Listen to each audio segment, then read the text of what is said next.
Welcome to the Reading Under the Covers podcast, a romance novel podcast. I'm Francesca from Under the Covers book blog, and today we are doing a Romanceopoly book recommendations episode. If you're not aware or you're not following along with us, Romanceopoly is a year-long reading challenge where you can explore all different subgenres of romance, try something new, and even get a little bit out of your comfort zone with a couple of picks as well. There is still time to participate in the reading challenge. You can read as much or as little as you want.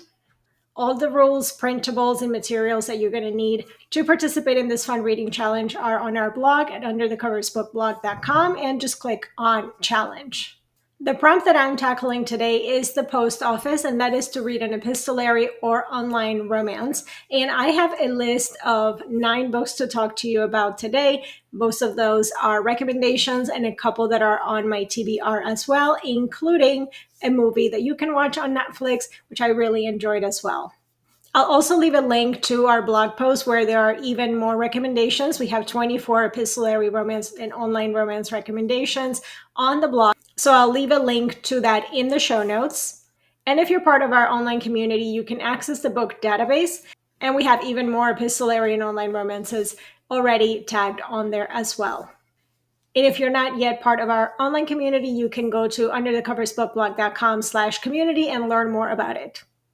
And now let's just dive right into the recommendations for epistolary romance books that we absolutely loved. This is something that we've always really enjoyed reading here at Under the Covers. And as people over the years have really gotten more into reading specific tropes and even micro tropes, this has become more popular. I think not everybody necessarily knows it as epistolary or online romance. Some other names for this trope could be Penpal romances or a You've Got Mail trope. So you're going to find a lot of that in all of the books that are included in this list. And why not just start off with one of my absolute favorites? This is actually more of a 2-for-1 because there is a series or duology, and both books are epistolary romances, so they both fit this category. The book that I'm going to talk to you about is Sincerely Carter by Whitney G. And the second book is Forget You, Ethan by also Whitney G. And they're both available on Kindle Unlimited, so you can read both of them. Highly recommend that you do that.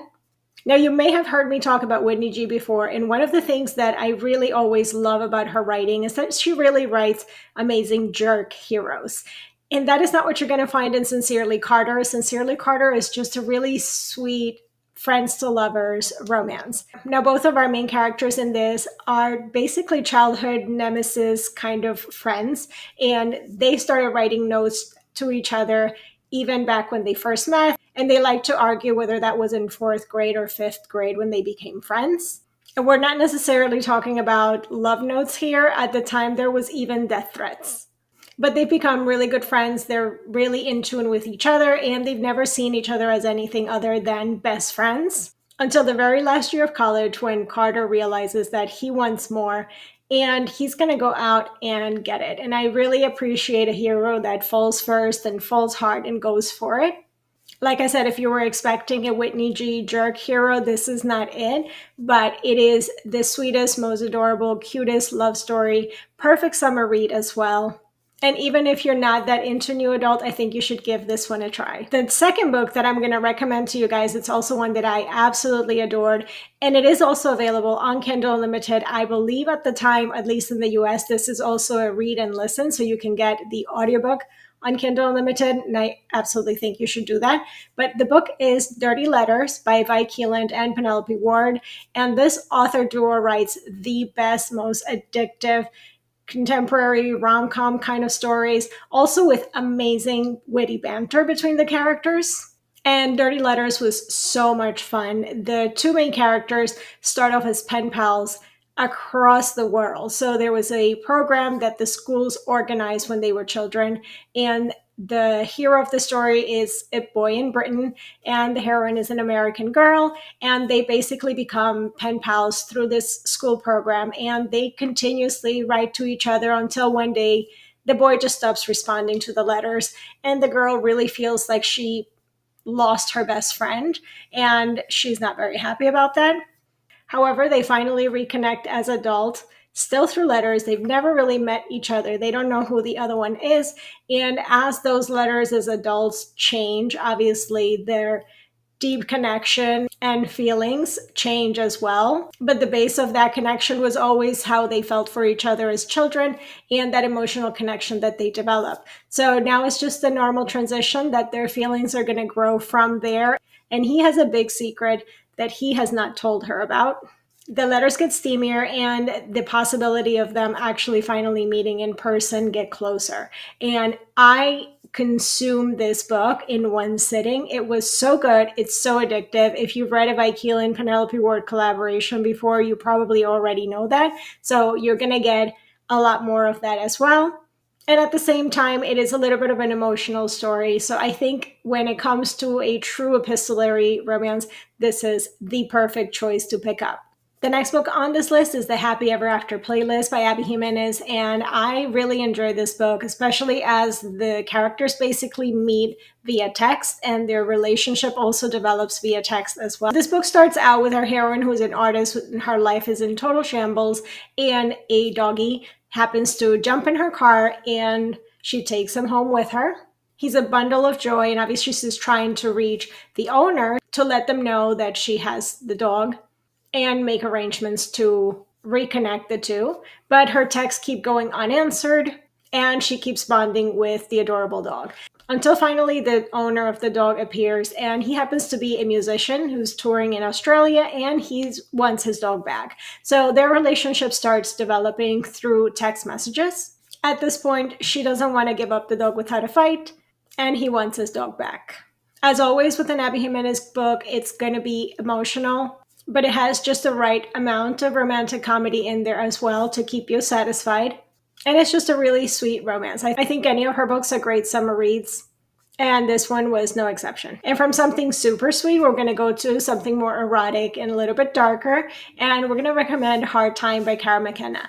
I read this book for Romanceopoly as well a few years back. I think it was in 2019, where the prompt was to read about an ex-con hero, and that's what we have here. It is an ex-con hero. The heroine is a librarian, and she's the new outreach librarian at the correctional facility, and he's an inmate. And he's determined to win her attention, and he does that through letters. Obviously, this is an erotic romance, so you're going to get a lot more steam with this one, even when it's just in correspondence. I think you'll definitely enjoy this one if that is a genre that either A, you've read, or you want to read more of. There's a great emotional connection between the two characters. It also delves more into the issues that they face being together after he is released from jail, and with her family and society's acceptance of his past. I think that the author did a great job at exploring all of those feelings and all of those issues, while at the same time keeping this book very much an erotic romance and with a great connection between the two main characters. Now, if what you're looking for is a historical romance, there are plenty of historical romances that are epistolary romances, and you'll find a few of those also on the blog post. There's definitely more there.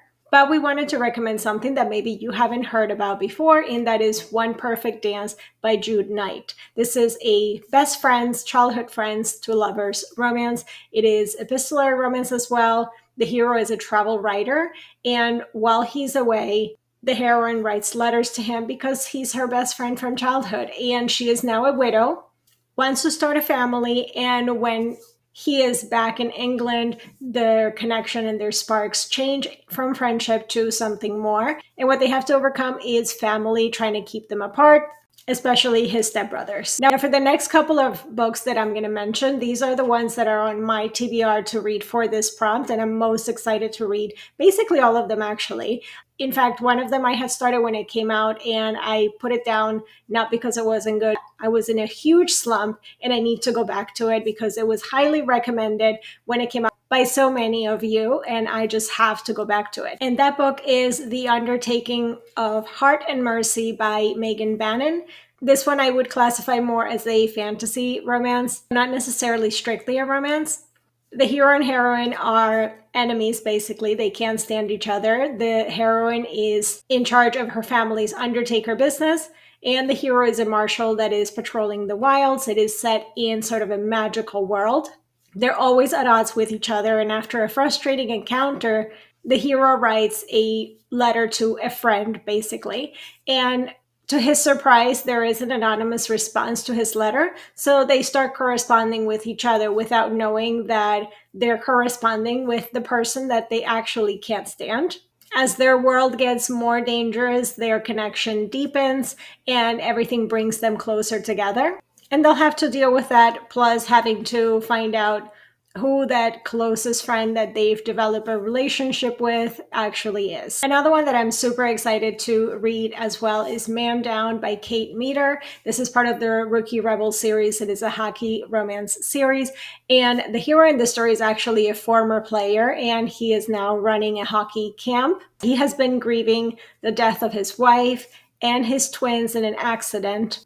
And the way he's been coping with that grief is to send text messages of his pain and his story to his wife's old number until some of those messages start getting answered. And he develops this really deep connection of healing and understanding with the person on the other end that now has his wife's number. The heroine has now the responsibility of finding herself as the single guardian of her little sister's kid and dog. And she finds solace in these text messages with her mysterious stranger buddy. Except she doesn't know that the person that she's been so friendly and getting so close to is that hockey coach that she can't stand. Now, I don't know about you, but that sounds like something that needs to be put in a movie because it sounds like so much fun. And here at Under the Covers, we're real big fans of Kate Meador as well, so I can't wait to read it. And the next book that I'm going to recommend to you guys here today is A Cosmic Kind of Love by Samantha Young. I've had this book on my TBR since it came out. I was super excited to read it, and I kind of forgot about it, and I don't know why, because it is right up my alley. The heroine is a wedding planner. The hero is an astronaut. And while the heroine was working on planning a wedding for her client, she discovers some video messages from the bride's ex-boyfriend, who was at the time sending those video messages to her from space. Now, she knows it's probably not the best idea, but she starts sending her own video diaries to his email address. And because they're bouncing back, she feels that it's probably safe. And, he no longer has that email, so it's safe to continue sending them. What she doesn't know is that somebody at NASA had contacted him that these messages were coming in, and he is actually receiving all of those messages. And he is back down on Earth. And as they start exchanging emails, they start falling in love. And I think that sounds so fun and unique. That one's definitely at the top of my TBR list. And the last book that I want to talk to you guys about today is actually one that I haven't read, but I do highly recommend that you watch the Netflix movie. It was such a great movie. It is more of a historical fiction, but there is a very big thread of romance throughout the story. And I absolutely loved it. So whether you want to read the book or just watch the movie, I think this is a great addition to pick up this summer. And that is The Guernsey Literary and Potato Peel Pie Society by Marianne Schaefer and Annie Barrows. The story is set in post-World War II London for part of it. The heroine is a writer, and she's kind of having writer's block. She has no inspiration, and she starts corresponding with a man from Guernsey that had found her name in a book and had decided to contact her. Now, the world of the Guernsey Literary and Potato Peel Pie Society, it is basically a book club, and it was formed out of necessity as an alibi during German occupation. It is the quirkiest and most adorable group of eccentric and just lovable, endearing characters. And our heroine, the writer, decides to travel to Guernsey and meet them and sort of have a book club meeting. I really enjoyed the movie. If you have a chance, definitely give it a watch. I'm going to also leave in the show notes a link to the trailer so you can watch that as well. And if you have read the book but you haven't watched the movie, I would say definitely give it a shot. So those are all the books that I have on my list to share with you today. Hopefully you found something here that you haven't read yet that you would like to read for Romanceopoly Post Office. And if you haven't started joining us yet for Romanceopoly, definitely give it a shot. There's still time to join us for this year.